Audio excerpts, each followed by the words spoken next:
Di para sahabat itu, kaum muslimin, yang terbayang bagi mereka itu adalah infak, yang terbayang bagi mereka adalah sebuah kebahagiaan, keselamatan di akhirat yang kekal dan abadi di sisi Allah tabaraka wa taala. Semua kita boleh klaim sekarang, kamu cinta Nabi, cinta Ustaz. Cinta Nabi, cinta Ustaz. Termasuk saya, cinta Nabi, cinta. Dapat tahunya besok di akhirat. Maka apa kata Nabi sallallahu alaihi wasallam? Amalur rajuli biyadih. Penghasilan yang terbaik adalah pekerjaan yang dilakukan oleh seseorang dengan tangannya sendiri. Wa kullu bai'in mabrur, dan setiap jual beli yang mabrur. Ini aktivitas ini membantu saya di akhirat atau akan menyulitkan saya di akhirat? Kalau seandainya perbuatan itu ternyata akan menyulitkan kita di akhirat kelak, tinggalkan perbuatan itu. Hadirin wal hadirat wal musyahidin wal musyahidat, jemaah salat maghrib dan insyaallah isya di Masjid Babus Salam, Kampung Bau, Mojoling, yang saya muliakan, yang saya hormati dan yang saya cintai.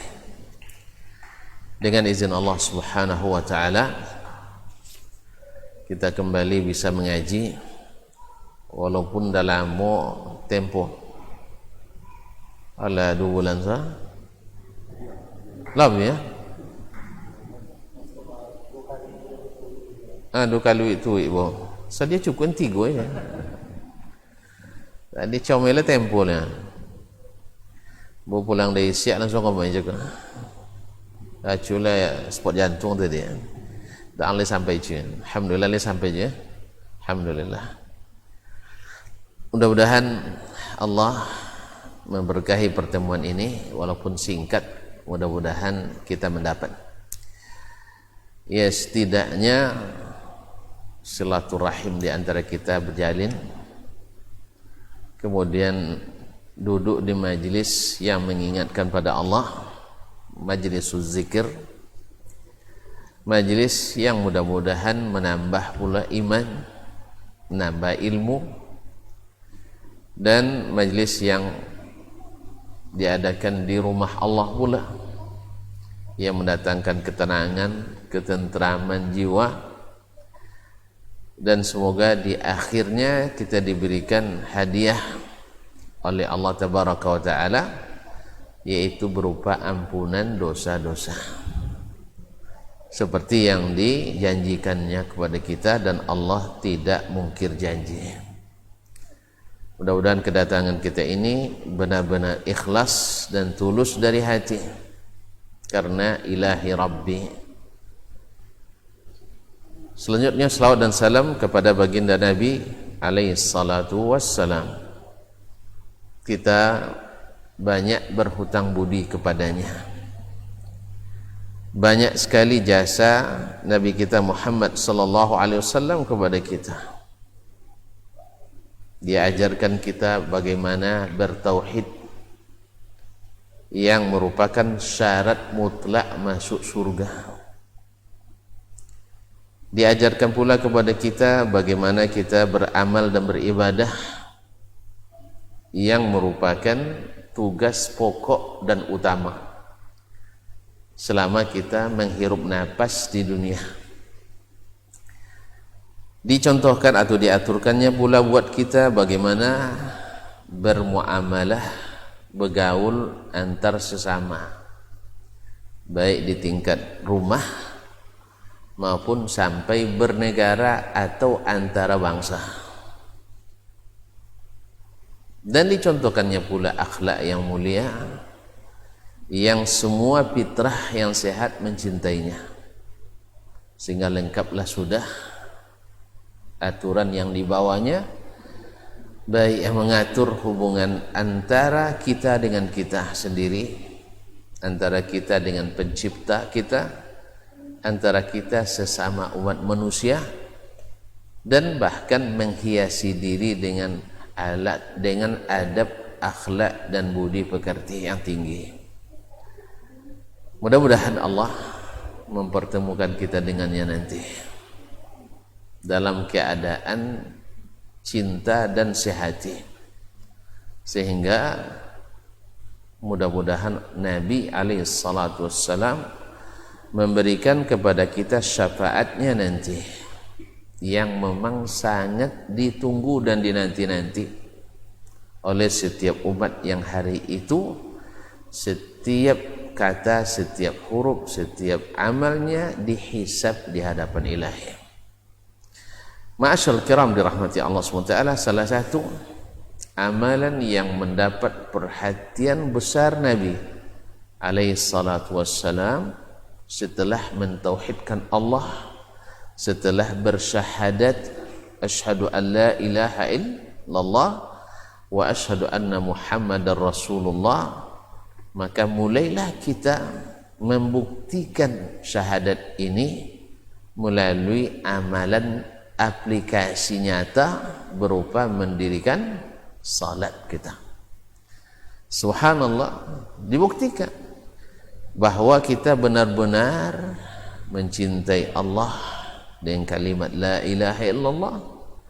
Dibuktikan benar-benar kita tunduk dan taat kepada Allah dengan salat ini, mau diatur atau tidak. Benar-benar kita yakin, seyakin-yakinnya, karena ilmu dan iman yang telah diberikannya, bahwa inilah yang berguna untuk kita nanti di akhirat ketika berjumpa dengannya. Kemudian kita tunduk setunduk-tunduknya dan hanya mengikut kepadanya dalam melaksanakan tugas pokok dan fungsi kita ini di dunia. Maka datang perintah Nabi SAW agar kita tidak bertanya-tanya seperti apa Allah menginginkannya dari kita hamba-hambanya. Maka Nabi katakan, sallu kama ra'aitumuni usalli. Lihat bagaimana saya salat, salatlah kalian seperti itu. Hadis muttafaqun alaih. Apa sebab? Sebab Nabi amalnya pasti dari dua sisi. Pasti ikhlasnya, kedua pasti sahihnya. Pasti ikhlasnya, pasti sahnya. Dan itu syarat diterimanya amal kita, sah dan ikhlas. Oleh itu tinggal kita mencontoh Nabi SAW. Oleh itu para ulama yang istiqamah dan mengajak umat untuk mengikut Nabi semata agar kita mudah untuk mengikuti Nabi SAW, maka mereka merumuskan. Sebenarnya tanpa rumusan ini mengikuti Nabi itu juga mudah. Dulu para sahabat, ya para sahabat mungkin mohon maaf secara sistematis mungkin tidak seperti kita hari ini ya, tapi mereka lebih hebat dari kita. Kita kan pakai angka 1, 2, 3 hitungnya ya, rukun salat 13, 1, 2, 3 ya. Sahabat kan tidak pakai hitung kayak gitu, tapi mereka lebih paham dari kita. Apa sebab? Mereka mencontoh yang paling paham. Makanya kalau ada yang bilang di zaman Nabi belum sistematis, antumnya belum sistematis. Nabi sistematis sekali menyampaikan ini kepada kita. Buktinya ilmu mereka lebih tinggi daripada kita. Ya tak? Agaklah misalnya Imam Syafi'i rahimahullah adalah salah satu imam yang diikuti dalam salah satu mazhab fikih yang mu'tamad. Banyak bukunya, banyak kitab yang ditulisnya, tetapi tak ada yang berani bilang Imam Asy-Syafi'i lebih alim dari Abu Bakar Siddiq. Betul tak? Pada Abu Bakar tak ada kitabnya. Imam Ahmad yang hafal 1000 hadis, banyak ada 1000 hadis, 1.000.000 hadis. Adik-adik nih kalau ada nanti coba dengar ya, mungkin ada pertanyaan nanti, mana tahu ada hadiahnya. Nah, Ma'asyarul kiram dirahmati Allah SWT. Imam Ahmad hafal 1000 hadis, 1.000.000. Tapi tak ada yang bilang Imam Ahmad lebih alim dari Abu Hurairah radhiyallahu taala anhu. Jadi mana yang hebat? Mereka lebih hebat dari kita. Padahal mereka belajar dari satu guru sahaja, yaitu Muhammad sallallahu alaihi wasallam. Jadi sebenarnya bukan banyaknya yang paling menentukan, walaupun itu juga tidak masalah, di zaman sudah berbagi-bagi ilmu ya. Tapi yang lebih menentukan adalah mutu guru yang kita belajar kepadanya. Nabi Muhammad gurunya satu saja, yaitu Jibril alaihissalam.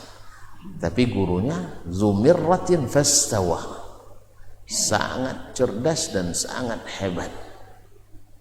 Dan sahabat gurunya hanya Nabi alaihissalatu wassalam. Tapi gurunya, seluruh guru di dunia ini dikumpulkan di sebelah, di sini Nabi alaihissalatu wassalam. Nabi tetap lebih hebat dari semua itu, di bidang apapun, termasuk ilmu dunia. Oleh itu kaum muslimin dan muslimat dirahmati Allah SWT, makanya datanglah perintah Nabi alaihissalatu wassalam sekaligus anjurannya, kalau kalian nak benar-benar menjadikan salat ini sebagai jalan kalian untuk bermunajat, bersilah dengan Allah, berhubungan dengan Allah tabaraka taala, mengadukan apapun hajat kalian. Kalau betul-betul ikhlas seseorang itu kaum muslimin dengan meminta kepada Allah dengan salat dan sabar, Allah Maha tahu cara menjawabnya. Allah Maha tahu cara menjawabnya. Yakin atau tidak? Dan benar atau tidak? Ikhlas atau tidak? Ini yang penting ini. Ada seorang, masya Allah, dia dapat musibah memerlukan biaya besar. Lalu dia bukan mengadu ke orang, tidak mendatangi orang-orang kaya atau para pejabat negara, tapi dia datang ke rumah Allah tabaraka wa ta'ala di Baghdad waktu itu. Datang ke mana? Ke masjid. Dia salat, mengadukan halnya kepada Rabbnya. Tapi ingat, dia yakin diijabah. Kita kadang-kadang jawab juga salat tapi tak iya kan yakin atau tidak. Kan sering kita mengatakan tak mau dibuat salat je dah jinya, nak digerak apa namanya, nak digerakkan tunjang dulu kan itu ya. Dia banyak tak mau dengan salat aja. Betul. Dengan salat saja tidak. Cuman dia berusaha, usaha terbaiknya adalah dengan salat itu. Ma'asyarul kiram dirahmati Allah SWT. Allah juga mengajar kita berusaha. Siti Hajar alaihassalam mencari air di tengah padang Sahara yang kering kerontang. Berusaha enggak dia? Usaha. Sa'i, lari-lari dari Safa dan Marwah 7 kali balik. Ini usahanya, tapi belum tentu usaha itu yang menghasilkan. Tapi Allah hargai dengan cara lain. Air timbul dari kaki sang bayi. Siapa namanya? Siapa namanya? Nabi Ismail. Nabi Ismail. Namanya air Zam-Zam. Jadi ibunya berusaha, tapi Allah berikan hasilnya pada sang anak. Jadi kita disuruh usaha memang dan dinilai oleh Allah SWT. Nah, orang ini berusaha dengan apa? Pergi ke rumah Allah, bermunajat, berdoa. Lalu Allah ijabah doanya tadi dengan mimpi seorang menteri, Ibnu Abbad As-Sayrafi, menteri besarnya pada masa itu. Lalu dia datang mimpi kepadanya, perintah, sekarang juga kamu pergi temui seorang hamba, beri dia keperluannya sekarang juga. Lalu dia tanya dalam mimpi itu, di mana saya temukan hamba itu? Lalu dalam mimpi itu disebutkan, akan menemui dia dengan cara naik ke kendaraanmu, naik kuda atau keledaimu. Di mana berhenti kuda dan atau keledaimu tadi, kendaraanmu, disitulah aku temukan hambaku itu, atau aku temukan orang itu. Ma'asyarul kiram dirahmati Allah. Subhanallah, siapa yang gerakkan hati ini? Allah.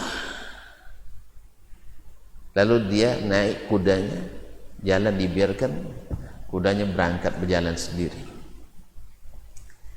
Dan sampai di sebuah masjid di Baghdad, berhenti kudanya di situ. Ternyata berhenti di depan masjid.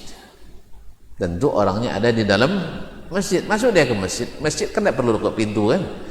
Dia temukan seorang hamba Allah sedang salat. Dia tunggu sampai selesai. Lalu dia tanyakan, ya madza hajatak, apa kebutuhanmu? Lalu dia bilang, saya begini-begini. Lalu dia berikan uang 100 dinar. 100 dinar sedikit ya, hanya sekitar berapa tuh? Kali 2,5 juta. 2,5 kali 1, 250 juta lah.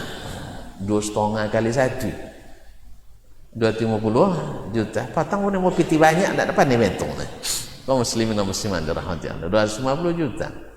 Lalu apa datang sama menteri? Saya ini, dia tidak kenal dengan menteri itu. Lalu dia perkenalkan, saya menteri Ibn Abbad As-Sayrafi. Nanti apapun kebutuhanmu datang ke saya, adukan ke saya. Nah, si fakir ini mengatakan dengan izzah, karena dia lebih percaya kepada Rabbnya daripada manusia. Lalu dia bilang, ya hadha, siapa yang menyuruh anda ke sini? Tentu Allah. Nah, saya tidak akan minta selama Allah masih ada. Saya akan minta kepada Allah yang maha memiliki segalanya. Ma'asyarul kiram dirahmati Allah. Dengan apa tadi minta? Dengan salat. Tapi di sinilah makanya Nabi alaihissalam jadikan salat sebagai sarana untuk mencapai cita-cita, untuk mendapatkan yang diminta sesuai perintah Allah yang suka kita kepadanya meminta. Wasta'inu bis sabri was salah. Wa innaha lakabiratun illa 'alal khashi'in. Mintalah kepada Allah dengan sabar, berarti terus diminta. Kemudian dengan salat. Tapi memang salat itu berat. Kalau berkecuali bagi orang yang khusyuk. Khusyuk datang dari mana? Dari tauhid yang benar tadilah. Dari syahadat yang memenuhi syarat tadilah. Apa syarat syahadat dulu? Ada mulai masih lupa lagi nah. Mesti dengan ilmu yang melahirkan yakin, ya kan? Yang membuat kita ikhlas dengan cinta, kemudian cinta buat kita tunduk dan patuh, ya dah? Membenarkan dan menyerah sepenuhnya. Nah, kalau sudah demikian, dan Allah ini yang disukainya dari hambanya. Nah, salat yang seperti inilah yang akan menghasilkan seperti yang kita insya Allah harapkan dan inginkan. Makanya Allah SWT menjadikan salat ini pahalanya luar biasa, melebihi yang lain-lain. Ini kadang-kadang sering saya ingatkan, orang kadang-kadang karena bikin amalan sunnah yang katanya memikirkan urusan umat, tinggal meninggalkan salatnya. Syekh, urusan umat yang sebanyak ini, antum 2 rakaat sunat salat subuh saja kalah itu urusan umat dengan 2 rakaat subuh. Jadi kepala desa kita ngurus umat ini, lalu kita salat tinggalkan salat sunat subuh 2 rakaat, maka urusan tadi tidak berharga sama sekali. Karena kata Nabi SAW, raka'atal fajri khairum minad dunya wa ma fiha. 2 rakaat sunat subuh itu lebih berharga dari dunia dan seisinya. Coba lihat kaum muslimin dan muslimat. Ini yang banyak tidak disadari oleh kita, khususnya kaum muslimin. Makanya kapan Allah akan memberikan kita kemenangan ini? Kalau di amalan andalan saja kita sia-siakan. Oleh itu kaum muslimin dan muslimat, datanglah perintah Nabi alaihi salatu wassalam, sallu kama ra'aitumuni usalli. Maka dari apa yang dilihat dan diamati, didalami melalui ilmu fikihnya para ulama, maka mereka melihat di dalam salat itu ada yang bersifat syarat, ada yang merupakan rukun, ada yang merupakan wajib, dan ada yang sunnah.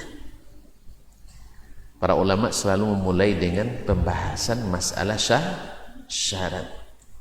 Apa sebab? Persyaratan biasanya di awal apa di akhir? Di awal.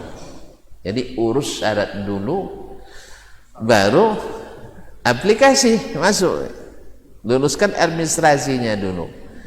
Maka asyartu menurut para ulama fikih maknanya adalah, kalau secara bahasa maknanya adalah al-alamah, tanda. Bila sudah terlihat orang melakukan salah satu syarat ini, jadi ada pertanda dia akan melakukannya. Misalnya kita lihat orang berwudu, ini tanda dia mau salat. Orang datang ke masjid menghadap kiblat, tanda akan salat. Kecuali orangnya tidak berakal dan seterusnya. Kemudian orang Islam, tanda dia orang yang salat. Kalau tidak salat berarti hilang tanda Islamnya. Maka kalau ada umat Islam yang tak salat, hilang tanda Islamnya. Maka jangan salahkan nanti ketika kita tidak salat, tidak dipedulikan oleh umat Islam, karena tanda Islam kita hilang. Apalagi kalau lebih sering ke gereja pula. Iya, ceramah di gereja sering, tapi khutbah di masjid tak ada. Jangan salahkan orang menuduh Anda nanti bukan orang Islam, karena tanda Islam Anda sudah minimal sudah kabur gitu, sudah kabur. Ma'asyiral kiram dirahmati Allah SWT. Nah, ini menurut bahasa asyad al-alamah. Makanya ketika Jibril menanyakan kepada Nabi SAW, akhbirni anis-sa'ah, tolong tunjukkan kepadaku atau beritahukan kepadaku tentang kiamat. Nabi menjawab, mal mas'ulu anha bi'alama minas sa'il. Tak mungkinlah yang ditanya lebih tahu dari yang menanya. Nabi kan tahu siapa itu gurunya. Ya kan, sahabat kan belum tahu itu. Nabi sudah tahu itu gurunya, Jibril alaihissalam. Lalu Jibril mengatakan, fa'akhbirni an amaratiha, beritahukan kepadaku tentang tanda-tandanya, ay asyratuha, yaitu tanda-tandanya. Waqad jaa asyratuha, telah datang tanda-tandanya. Ma'asyiral kiram dirahmati Allah SWT. Adapun menurut istilah orang fikih, para ulama rahimahumullah jami'an, bahwa asyartu ma yalzam min adamihil adam wala yalzamu min wujudihi wujudun wala adamun lidzatihi. Syarat itu menurut istilah adalah bila tidak ada, lazimnya amal itu tidak ada. Jelas? Kalau tidak ada, maka sesuatu yang ingin dilakukan itu tidak ada, tidak bisa diadakan. Misalnya syarat kita untuk dapat KTP misalnya, sekarang harus pakai vaksin misalnya kan, sanda atau surat vaksin atau kartu vaksin. Kalau tidak ada berarti tidak bisa diurus. Jelas? misalnya. Jelas tak? Jadi ini syarat.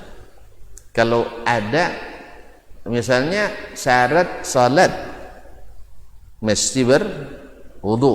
Bila wudu tidak ada, berarti salat tidak ada. Ini maksud daripada ma yalzamu min adamil adam.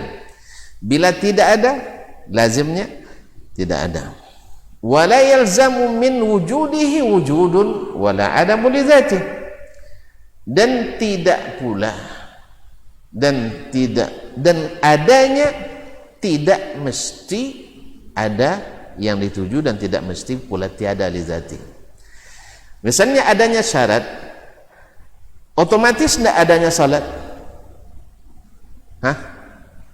Adanya syarat, antum sudah wudu, mesti salat? Tidak kan? Itu ya.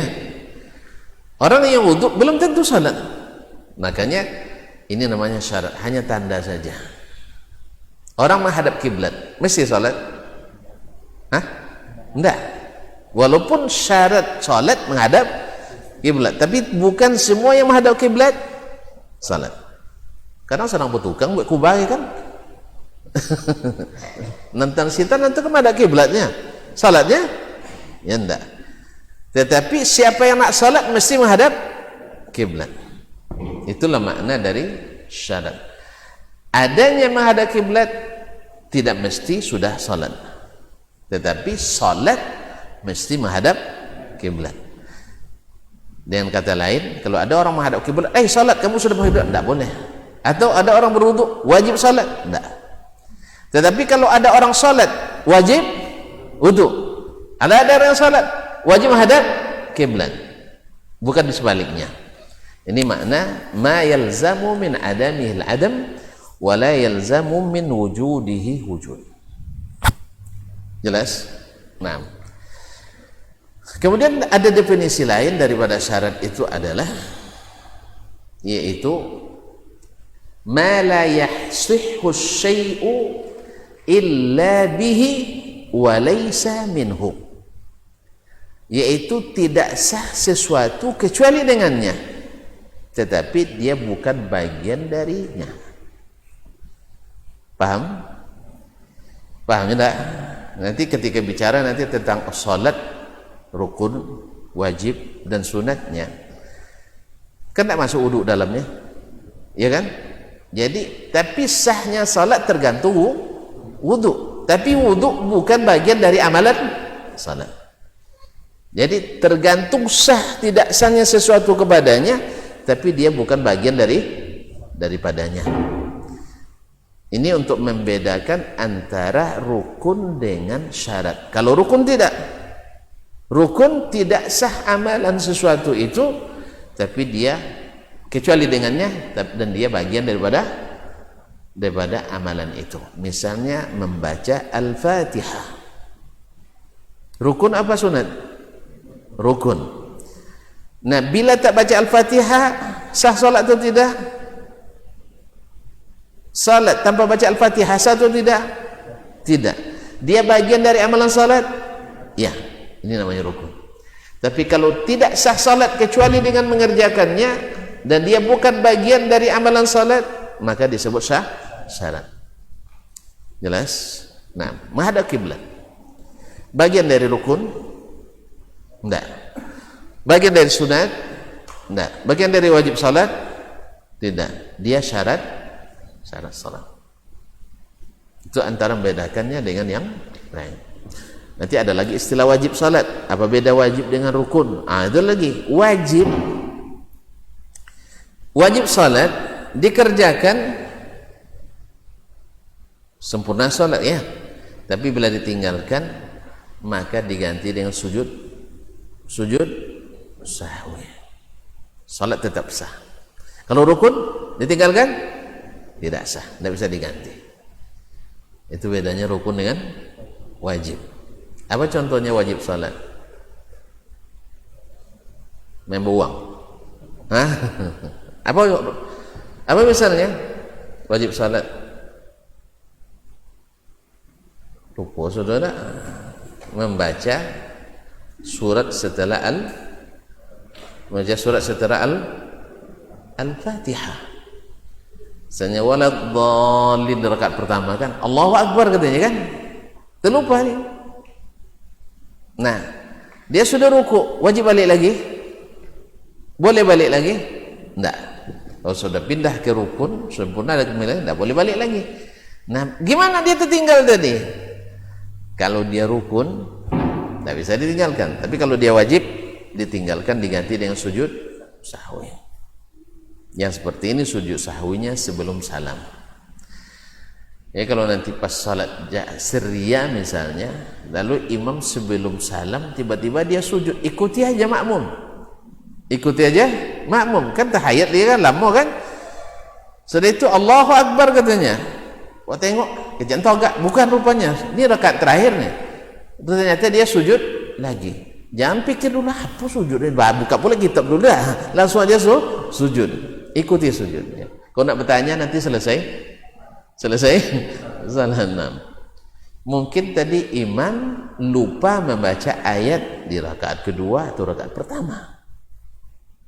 Jelas? Nah, maka diganti dengan sujud sahwi.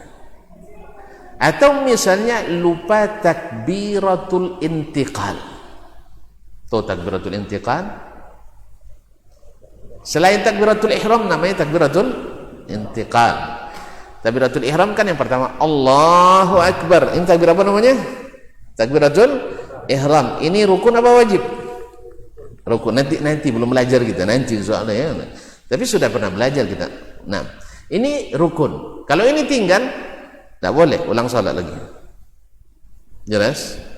Dan ini rukun. Tapi kalau takbir misalnya ketika kita takbiratul intiqal mau ruku, terlupa baca takbir, tiba-tiba ada ruku aja kita, namanya wajib salat. Nah, bila tertinggal seperti ini bisa diganti dengan sujud sahwi. Ada terjadi itu? Kodok terjadi ya? Kodok terjadi. Nah, saya terjadi. Nah, kalau saya terjadi, wallah.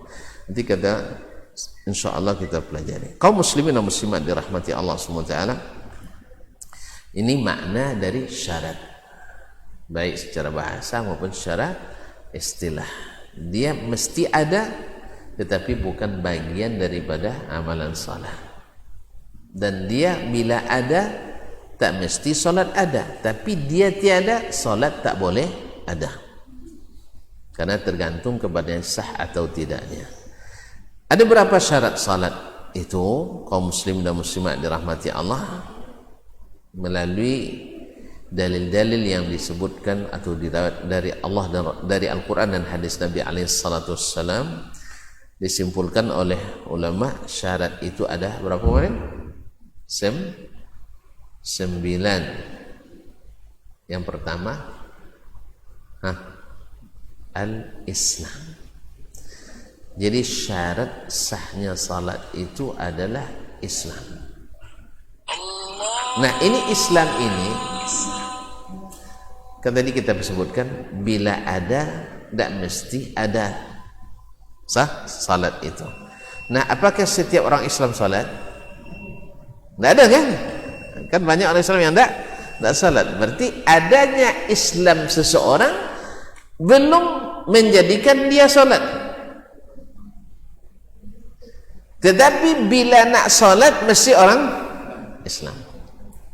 Orang yang tidak Islam salat, dia sama dengan gerakan biasa, tidak sah dan tidak diterima.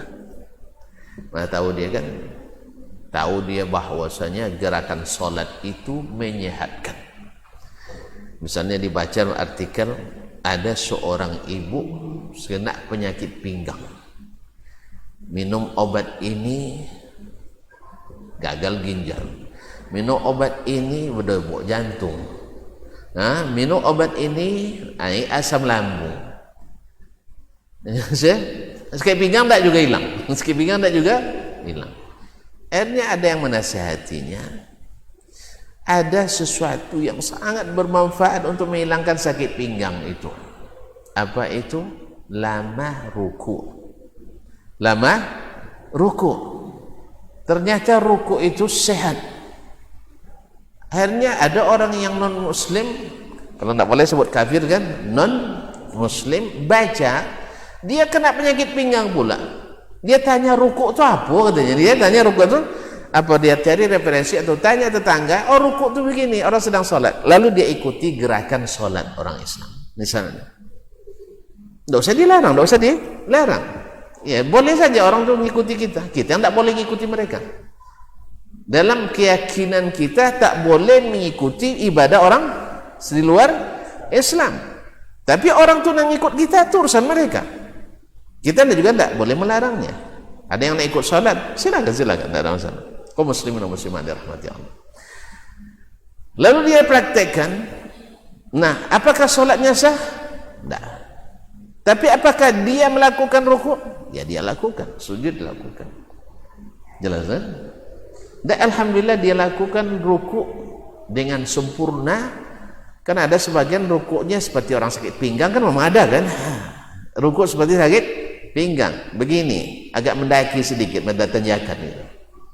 Padahal kata Nabi SAW, ruku' itu bila diletakkan gelas berisi air di atas punggung kita tak tumpah. Begitulah ruku' yang sempurna itu. Nah, setiap yang tidak sempurna hasilnya pasti tidak maksimal. Makanya sakit pinggang insya Allah bisa hilang dengan ini. Cuman kalau tuan-tuan hanya untuk obat sakit pinggang, kecil sekali nilainya. Kan tadi 2 rakaat itu lebih baik dari dunia dan seisinya. Kalau antum niatkan untuk sakit pinggang, kecil sekali. Tetapi solatlah terus dan bergembiralah, senanglah ketika kita rukuk lama-lama. Kalau tuan-tuan nak tahu Nabi rukuknya selama dia berdiri baca Al-Fatihah dan surat. Ini solat sunat tentunya ya. Solat sunat. Kalau wajib sekali-sekali aja panjang. Ya sekali-kali panjang. Sebab Nabi pernah solat maghrib, tapi tidak selalu, jangan salah paham cuy aja buat lusuk lah. Solat maghrib di rakaat pertama baca surat Al-A'raf setelah Al-Fatihah. Al-A'raf berapa ayat? Kau jangan baca Quran nampak. Al-A'raf berapa ayat? Hanya 206 ayat. Coba sekali cuy. Tak boleh baca Quran lawur. 206 ayat rakaat pertama. 206 ayat di rakaat pertama. Itu kalau boleh rukuknya selama itu pula. Kaum muslimin dan muslimat dirahmati Allah. Tapi tidak selamanya. Pada umumnya Nabi SAW di salat-salat yang sirriyah, salat sir, zuhur, salat sir, asar itu bacanya biasanya di surat-surat pendek, wadduha ke bawah. Tapi kalau maghrib dan isya biasanya qisarul mufassal, qisar al-mufassal. Apa bentuk kisah mufassalnya? Dari an-naba sampai ad-duha. Jelas? Jadi kalau baca dia di maghrib an-naba pendek dunia biasa dunia kan. Bahkan Nabi pernah baca wat-tur. Wat-tur wa kitabin mastur. Nah, ini di solat maghrib. Tapi sekali-kali Nabi baca surat Al-A'raf di rakaat pertama salat maghrib. Jadi kalau siapa nak coba nanti buat pengumuman 3 bulan. Yaitu sosialisasi dulu bahwa tanggal sekian hari itu kita salat maghrib rakaat pertama bukan setengah jam sampai habis waktu maghrib tuh. Dalam riwayatnya selesai salat maghrib isya masuk. Iya. Setengah jam lebih sejam tuh.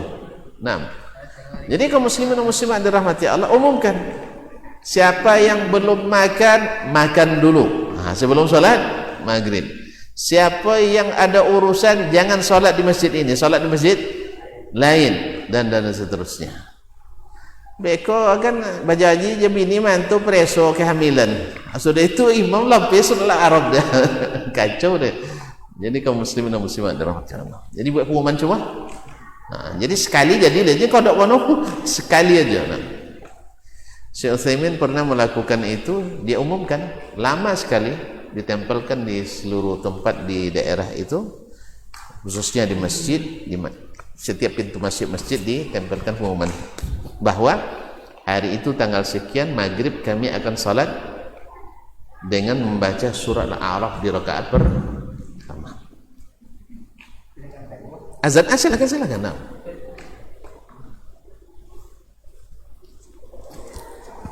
Kado pendek sudah. Jangan bahas Allah sudah itu ala anak amlik. Apa namanya? At-Taubah.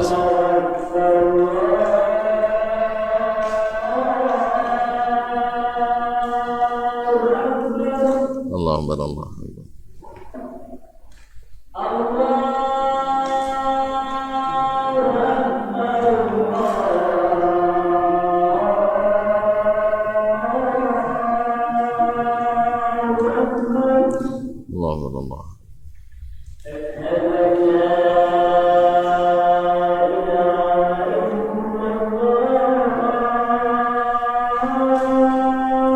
Insyaallah.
Ma'asyiral muslimin, ma'asyiral muslimat, Bapak dan Ibu yang saya muliakan, saudara-saudari yang saya cintai.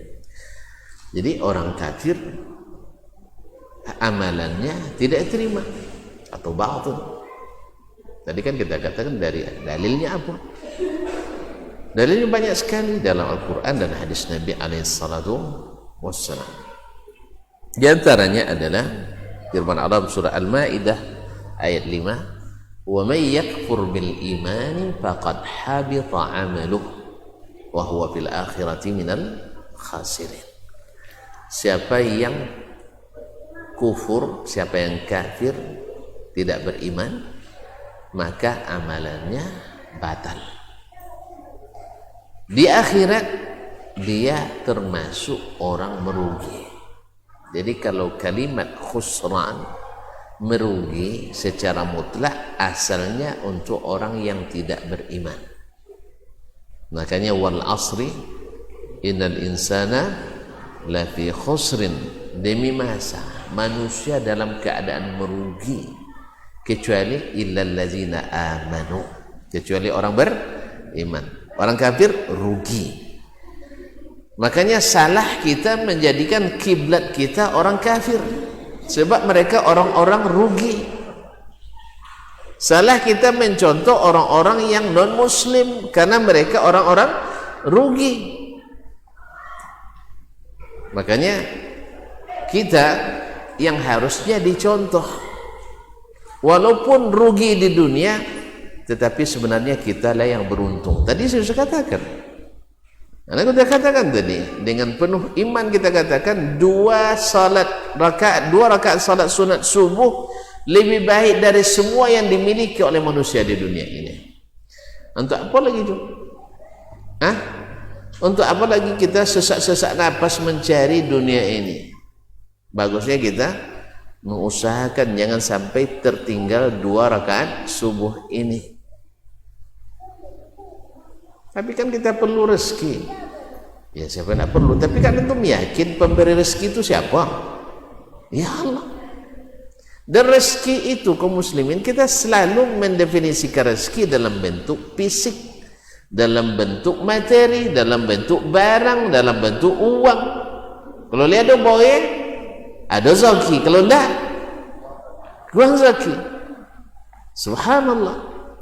Rezeki itu kaum muslimin dan muslimat yang dirahmati Allah adalah bagaimana menikmati hidup ini seperti yang Allah beri. Diberinya sedikit kita bahagia, diberi banyak lebih bahagia, dan bisa berbagi bahagia. Ini enggak, iya, ini enggak. Sedikit jelas enggak bahagia dia kan, banyak tambah enggak bahagia. Apalagi kalau nampak datang banyak orang ke rumahnya, risau nih, ala lolenya kan. Subhanallah kaum muslimin. Jadi pejabat juga gitu kadang. Ya kadang ya, ini banyak nih. Kalau jadi pejabat tidak iso, sudah jual jadi iso, pasti mau proposal uang kampung bau kemairnya. Allah musta'an. Jadi kaum muslimin harus, kalau begini takkan ada senang hidup itu. Ya tidak ada kan senang. Jadi pemimpin juga seperti itu. Tapi ada kebahagiaan seperti kata Abdul Malik bin Marwan rahimahullah. Dia katakan bahagia yang sesungguhnya bisa berbagi bahagia. Dia bisa antum berbahagia melihat orang berbahagia karena kita. Jelas ya? Ya. Kok baik boban wak tolong mangke, bahagianya itu lebih bahagia kita. Uang makan wak tambah nasi, bahagianya dengan itu kita lebih berbahagia. Karena tidak mungkin membahagiakan kecuali orang yang sudah menikmati bahagia. Tapi orang yang selalu merasa kurang, tidak usah diharap, pasti kiki loke, tidak usah diharapkan. Ya kalau cendaponya cunya nanti payah kininya. Cendapo payah, dulu dapat ya sebulan 30 jutanya, kini tinggi 29 juta songalnya. Payahnya tuh subhanallah. Awak dapat 250.000 nya lah bahagia gitu kan? Berarti kita lebih kaya dari dia.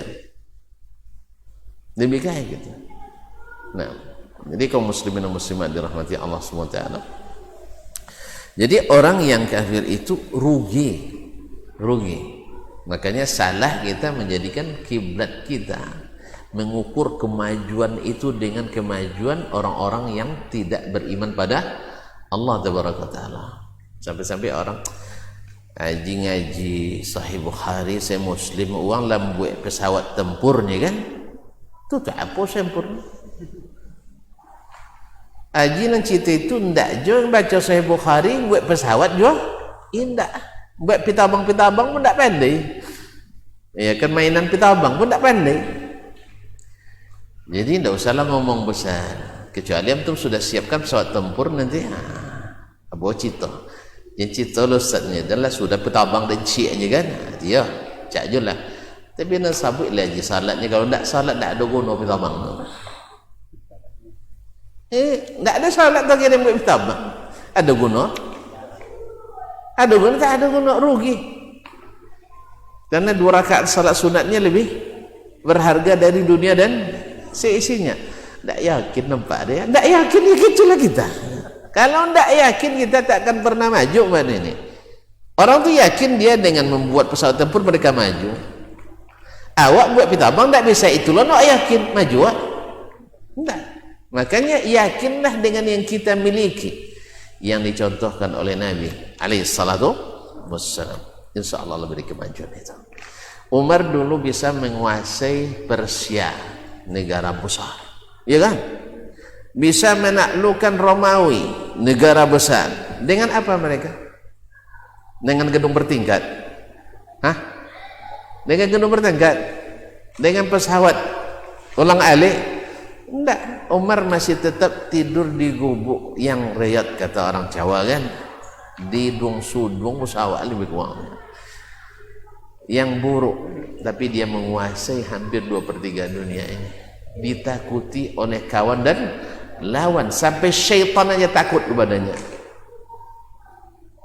sehingga dia menjadi masuk daftar pemimpin terhebat dunia, baik di kalangan muslim maupun non muslim, diakui karena keadilannya menggetarkan hati penguasa Persia. Dan jauh Persia karena di Irannya jadi Madinah, ketakutan orang itu dengan Umar bin Khattab radhiyallahu anhu. Kenapa? Mereka yakin dengan yang mereka miliki. Awak ndak, yang awak miliki ndak awak yakini, nan diuang ndak dapat dawak itu nan bacinan. Ibarat apa nomor Cinan ke punya uang, nan dia awak ndak badulin. Kan sia-sia namanya kaum muslimin dan muslimat dirahmati Allah. Makanya orang kafir tidak diterima salatnya. Makanya ketika ada yang menanyakan, ini orang kafir ini masya Allah punya santunan anak yatim 1000 orang, kemudian bangun ini itu lembaga-lembaga sosial dengan dana 1 triliun, ya sih, 1 triliun banyak cuy. Sawang buat kubah saya tidak tapi di video ya 1 triliun. Itu tidaknya masuk surga. Ya kita bilang enggak. Apa sebab? Tidak ada nomor registrasinya. Ibarat belajar tidak ada nomor induk mahasiswanya. Walaupun dia hebat, walaupun rajin, tak dapat ijazah no. Kenapa ijazah no? Zalim Allah dengan itu? Ya enggak. Kan Allah syaratkan surga itu milik Allah. Siapa yang masuk? Yang terdaftar. Bila mendaftar? Di mana mendaftar? Di dunia atau di akhirat? Di dunia suruh daftar. Kalau sudah kiamat boleh daftar? Tidak ada lagi. Kalau udah tutup pendaftaran, ngemis antum tidak dapat. Minta maaf, tolonglah Ustaz. Mula 2 bulan tutup pendaftaran apa kemana? Selamu. Pitin banyak Ustaz tahun 8 lah. Kalau lihat 2 tahun 8. Cuma kan dunia kan tak ada 2 kali kan, hanya sekali. Jadi oleh sebab itu makanya kalau ada orang hebat-hebat nanti itu, orang yang belum masuk Islam hebat dia dalam amalan sosial ini, usahakan mereka mendaftar. Siapa yang punya akses ke mereka, ya, dan kita doakan juga. Kita akses kita kan doa kan, kita doakan. Ya Allah, mudah-mudahan si fulan yang hebat hatinya begitu penyayang, ya kan, menyenangkan, tapi sayang sia-sia gara-gara tidak terdaftar. Ini termasuk nasihat yang sangat dianjurkan Allah SWT untuk kita berikan kepada orang-orang hebat itu. Jelas ya? Kalau kenal misalnya siapa nan hebat dunia, nan rajin membantu misalnya orang-orang miskin dunia, tu boswa jijinya ya, jangan lupa Haji orang hebat, tapi jangan lupa daftar masuk surga. Dalam daftar sitan ilegal dulu ya, siko panitia pendaftarannya, gitu aja. Di sana pendaftarannya lewat calo, sini resmi gitu. Jadi kaum muslimin dan muslimat dirahmati Allah SWT. Ya tergantunglah, berlomba dalam menebar kebaikan. Jangan dipaksa-paksa, tak boleh. Dipaksa enggak boleh, tapi yakinkan. Ya yakinkan di sini pendaftarannya resmi bersertifikat. Ya, sertifikat. Ma'asyiral kiram dirahmati Allah SWT. Tapi tetap dia tidak yakin, ya apa boleh buat, innaka la tahdi man ahbabta walakin Allah yahdi man yasha.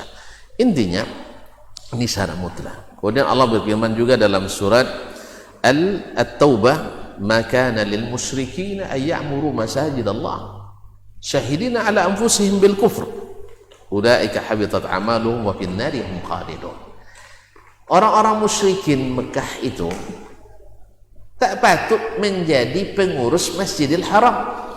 Itu bahasanya ya. Orang-orang musyrikin tak patut mentakmir masjid. Apa sebab?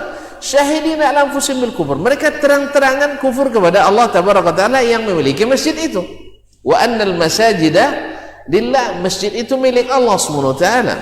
Maka juga kita pesankan masjid milik Allah, urus dengan aturan Allah Tabaraka wa Ta'ala. Ya bukan aturan kita.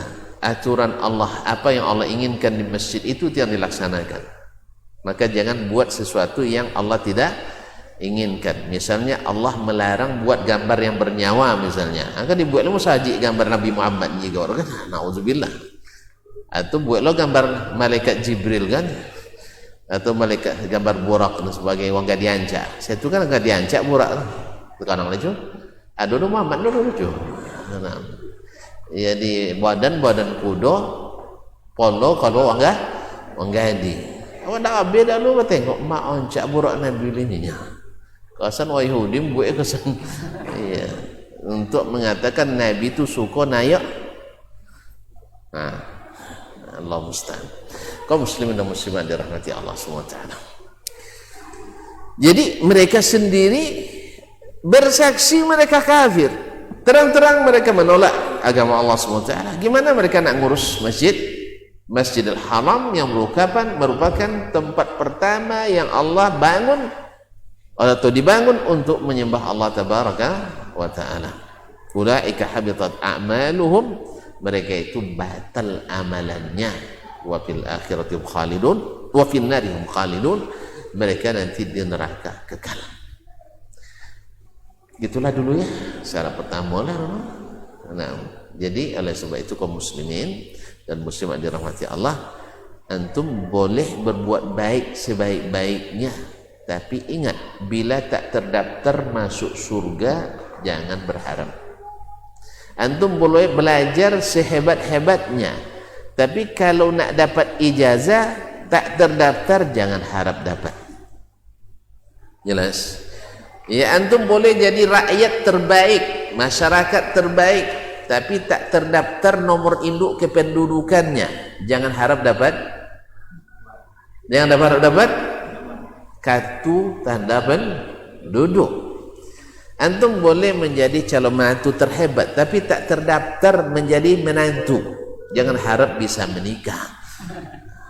Walaupun antum seganteng-gantengnya orang, sekaya-kayanya orang, karena tidak mendaftar jadi menantu, calon menantu tidak dapat juga. Jelas lah?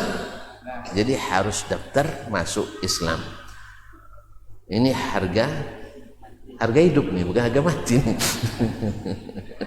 Ya, hidup terus ini harga ini. Jadi masuk ke Islam dan dengan sempurna dengan syarat-syarat yang sudah kita bahas sebelumnya. Bukan asal-asalan. Kalau asal-asalan dalam keraguan. Ya sama dengan antum nanti daftar cuman tidak menyempurnakan syarat. Aplikasinya macet, datanya tak terakses, tak terupdate. Ini mahasiswa masih aktif atau sedang tahun langkau itu gimana? Tidak jelas. Akhirnya di DO. Kan bahaya kita. Makanya pelajari, serius mengurus pendaftaran itu. Itulah yang disebut dulu dengan syarat-syarat asyhadataini. Mesti sempurna bertauhid kepada Allah, khususnya dalam beribadah, dan tidak melakukan apapun kecuali mengikut Rasulullah sallallahu alaihi wasallam, khususnya dalam salat yang sedang kita pelajari syaratnya hari ini. Barangkali cukup segini dulu karena belum selesai, tidak ada pertanyaan dong. Ada yang mau ditanyakan, silakan. Nah,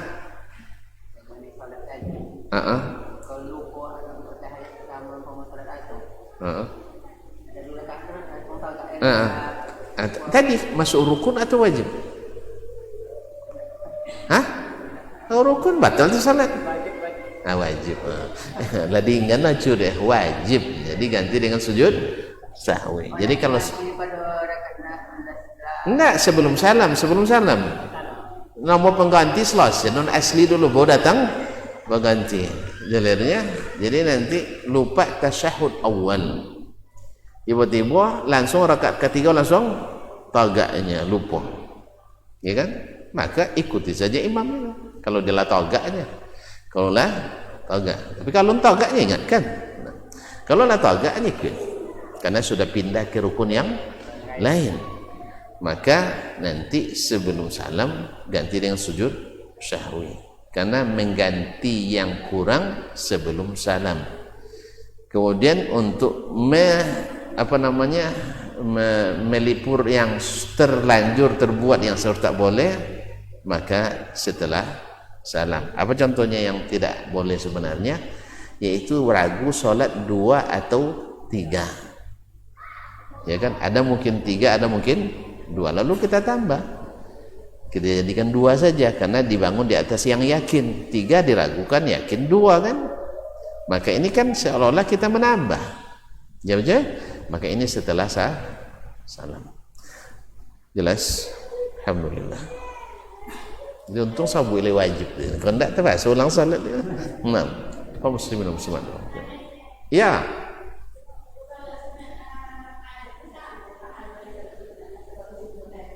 Salat sunat fajar itu salat sebelum subuh itu ya. Semuanya. Jadi disebut dengan salatul fajri, disebut dengan salat sunat subuh atau ratibus subuh. Itu nama lain aja. Jadi salat sunat. Sebagian ada yang menafsirkan salat sunat fajar itu sebelum azan katanya. Itu tidak salat sunat fajar nomor 6. Ya, tahajud dulu. Jadi setelah azan. Wallahu taala alam. Ya. Banyak kosannya. Berdalam bertahan-tahan kan?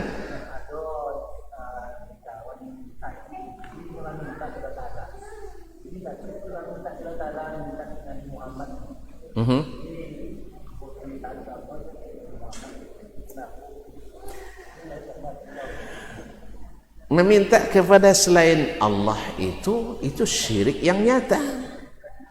Ya, meminta kepada selain Allah syirik yang nyata. Jadi syiriknya memadu.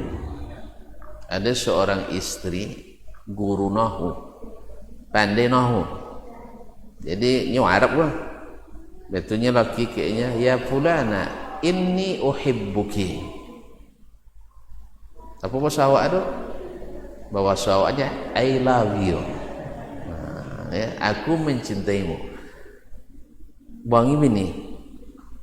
Lai ke dapur kan? Apa ada wangi kau? Kalau buat tu cinta tu kedeyan nyo. Tak macam itu bahasa orang. Iyaki uhib. Aku hanya mencintaimu. Aku hanya engkau yang aku cintai, itu maksudnya. Hanya engkau yang aku cintai. Jadi iyyaki uhibbu. Nah, dalam surah Al-Fatihah Allah mengajar kita mengucapkan iyyaka na'budu, bukan na'buduka.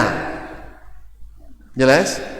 Sebab orang yang na'buduka, kami beribadah kepadamu, bisa saja antum juga beribadah kepada Allah dan kepada yang lain. Tetapi ketika kalimat iyyaka na'budu, maknanya hanya engkau kami ibadahi, berarti yang lain tak. Kemudian iyyaka nasta'in, bukan wa nasta'inuka au bika, tidak. Karena kalau minta tolong kepada engkau, bisa saja juga minta tolong kepadamu dan kepada yang lain. Makanya meminta kepada selain Allah itu adalah syirik, walaupun kepada nabi, walaupun kepada wali, walaupun kepada buya, kepada kiai dan sebagainya. Oleh itu kaum muslimin dan muslimat dirahmati Allah, man da'a ghairallah faqad asyrak. Siapa yang berdoa kepada Allah berarti sudah melakukan kesyirikan. Dan kesyirikan pertama di dunia ini terjadi adalah sebelum Nabi Nuh diutus, adalah berdoa kepada Allah dan berdoa kepada selain Allah, minta tolong kepada Allah dan kepada selain Allah. Makanya kaum muslimin dan muslimat dirahmati Allah SWT, maka meminta hanya kepada Allah Tabaraka wa Ta'ala. Bahkan mengatakan kalimat, seorang sahabat mengatakan masya Allahu wa syi'ta, ya, gantung apa yang kau kehendaki dan yang dikehendaki Allah dan yang kau kehendaki. Kata Nabi, aja'altani lillahi niddan, kamu nak jadikan saya sekutu Allah? Katakan masya Allah thumma syi'ta, seperti yang Allah kehendaki kemudian dikemudiankan. Jadi oleh itu kaum muslimin dan muslimat meminta kepada selain Allah walaupun kepada Nabi Muhammad sallallahu alaihi wasallam adalah syirik yang nyata, yang Allah tidak terima, kecuali tidak terima doa ibadahnya dan tidak diampuni dosanya kecuali dengan bertaubat sebelum mati. Dia kalau udah mati tidak ada taubat lagi, habis taubatnya. Maka segeralah bertaubat kepada Allah SWT. Makanya di sini pentingnya kita berilmu kaum muslimin, karena syaitan itu lebih takut kepada seorang alim daripada kepada 1000 ahli ibadah. Boleh gitu ya? Makanya kalau ada orang ahli ibadah, Masya Allah, rajin ke masjid, ramai-ramai, dia pakaian nanti mungkin putih-putih, penuh masjid kita. Ada yang ribut masyarakat? Ada yang ribut? Saya tanya jujurin ya, nengok orang ramai-ramai kayak gitu, datang tadi mana-mana datangnya orang nanti misalnya, ya, datang ke masjid kita atau orang kampung kita masuk ke masjid ini, ada yang marah? Hah? Nah apapun dia baca, nak baca ini, baca itu dan sebagainya, tidak ada yang marah, suka kita. Orang soleh banyak tempat ini, betul kan? Betul. Tetapi bila ada satu orang yang memperbaiki, mulai ribut tak? Ribut. Nabi SAW sebelum diangkat jadi rasul, orang saleh enggak dia? Saleh enggak? Hah? Jujur, santun, senyum, sapa, pemurah, penolong, pemaaf, pembantu dan seterusnya, sampai bergelar Al-Amin, bergelar At-Tahir. Ya, belum dia jadi nabi tidak pernah nyibuk ke uang, tidak pernah menipu, tidak pernah menang sendiri. Berbantah saja sejak kecil tak ada bantah dia. Masih anak tak ada dia bantah. Tapi setelah jadi rasul baru satu ayat atau satu perintah turun kepadanya, fasda' bima tu'mar wa 'arid 'anil musyrikin. Ribut orang sekampung ya. Ribut orang sejazirah Arab dibuatnya. Karena ini sudah mulai langkahnya memperbaiki yang rusak. Makanya syaitan suka pada ahli ibadah yang tak berilmu, karena gampang ditipu. Kau elok baji, ya. Kau elok baji, ya. Kau elok baji, ya. Yang saudara, tiba-tiba datang seorang alim yang tahu dia Al-Quran dan hadis, tahu maknanya, apa yang dikehendaki Allah dan Rasul melalui ilmu tersebut. Tentu mohon maaf Bapak, Ibu-ibu, yang ini tidak ada dasar ilmunya, kan itu kan. Lalu dijelaskan konsekuensi syahadat kita begini-begini. harus ikut Rasulullah. Ribut tak? Ribut. Dia buang-buang dek setan tu. Kau mulai memecah belah umatnya seperti ini. Jadi begitu, makanya para nabi dan rasul alaihi wassalatu wassalam, tuan-tuan kan kodok baca kisah-kisah para nabinya kan, lek kodok tu jayang ngaku je lah jayang cecin Rasulullah yang tak dimusuhi oleh umatnya ketika berdakwah. Cecin boswa cuy dia boswa lalamun tak baca ya. Tidak ada seorang rasul pun kecuali khususnya di awal-awal dakwah dimusuhi oleh umatnya, dianggap pendusta, dianggap penyihir, dianggap dukun, dianggap pengibul, dianggap ngawur, dianggap culas, dianggap ngigau, dianggap mimpi, dianggap ini semuanya. Ada semuanya dalam kisah-kisah para nabi dan rasul. Apa sebab? Sebabnya adalah seperti kata pepatah Arab, an-nasu aduwwu ma jahilu. Manusia pasti memusuhi apa yang mereka tidak ketahui. Awak tak tentu dah orang tentu musuhi. Tapi orang yang tadi berbuat apa semuanya tak ganggu keneknya. Kan tak ganggu ada dah. Awak salah parkir, tak tentu dah awak salah parkir, tunjuk doang bongi tak? Ngaco. Pak, tolong alio Pak. Nya tak tolong alio nya. Dia mainnya orang tak tolong alio. Bongi tak? Serius bongi tak? Contohnya ndak iyo lo tuntun. Wak mesti kau sebantu nak boleh wanti dang nanya ya kan? Iya. Kadang-kadang yang lebih hebatnya kan, inyo ketua situ kena togang wanti situ. Ada ndak? Siapa nak mencoba? Awak pembina itu kan, atau gang parkir dia nak buat dek satpam situ. Asopo so? Lewo. Tidak habis dan ketua dan misalkan itu, tapi tidak. Orang yang mau taat walaupun berat dia lakukan, karena ini aturan. Walaupun mungkin aturan dibuat oleh yang di bawahnya mungkin, itu harus dihormati. Bisa? Jelas tak? Jadi kaum muslimin dan muslimat, tapi intinya dibeki suka tak?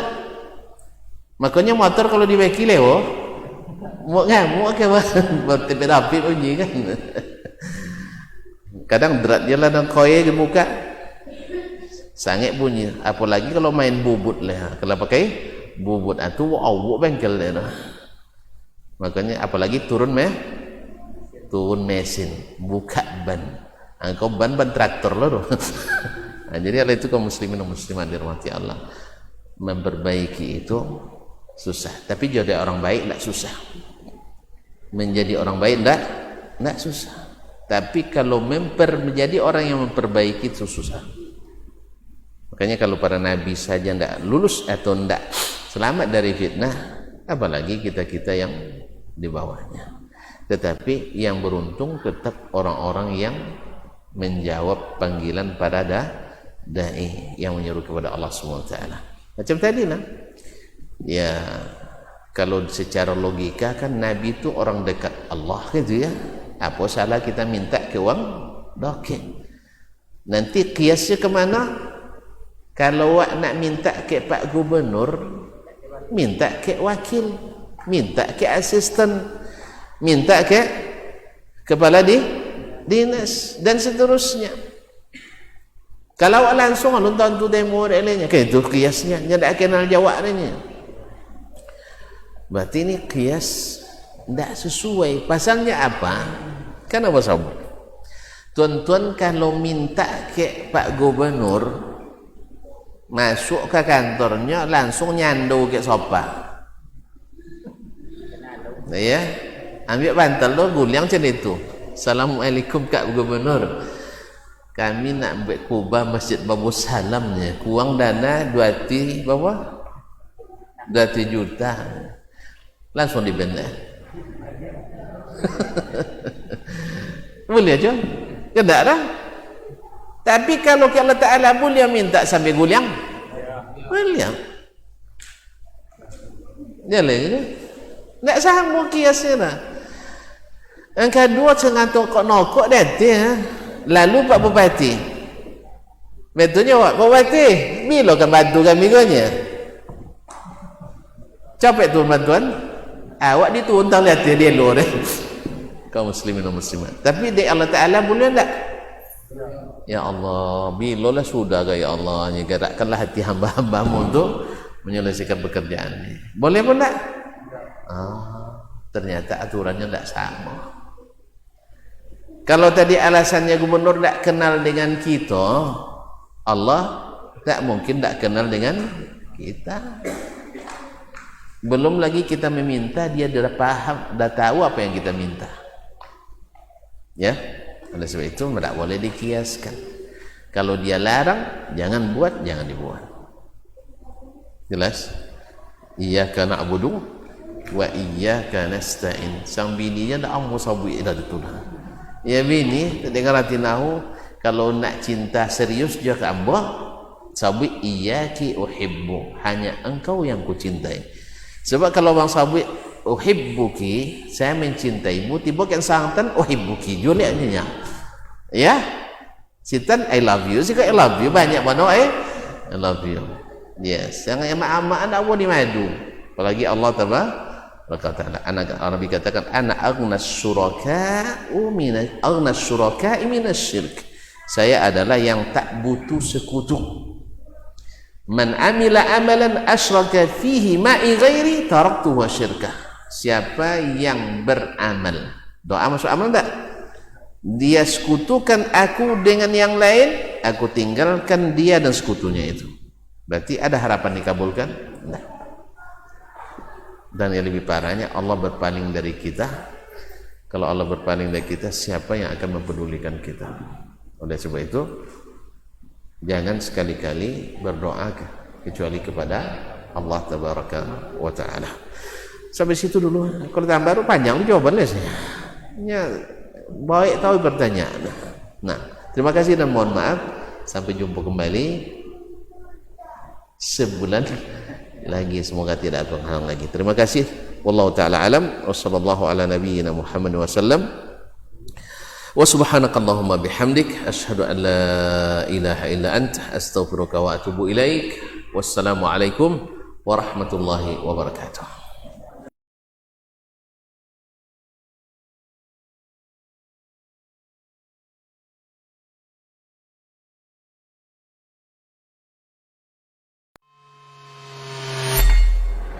Di para sahabat itu, kaum muslimin, yang terbayang bagi mereka itu adalah infak.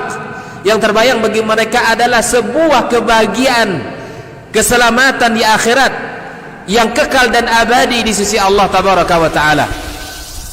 Semua kita boleh klaim sekarang. Kamu cinta Nabi? Cinta Ustaz. Cinta Nabi? Cinta Ustaz. Termasuk saya. Cinta Nabi? Cinta. Kapan tahunya? Besok di akhirat. Maka apa kata Nabi sallallahu alaihi wasallam? Amalur rajuli biyadihi.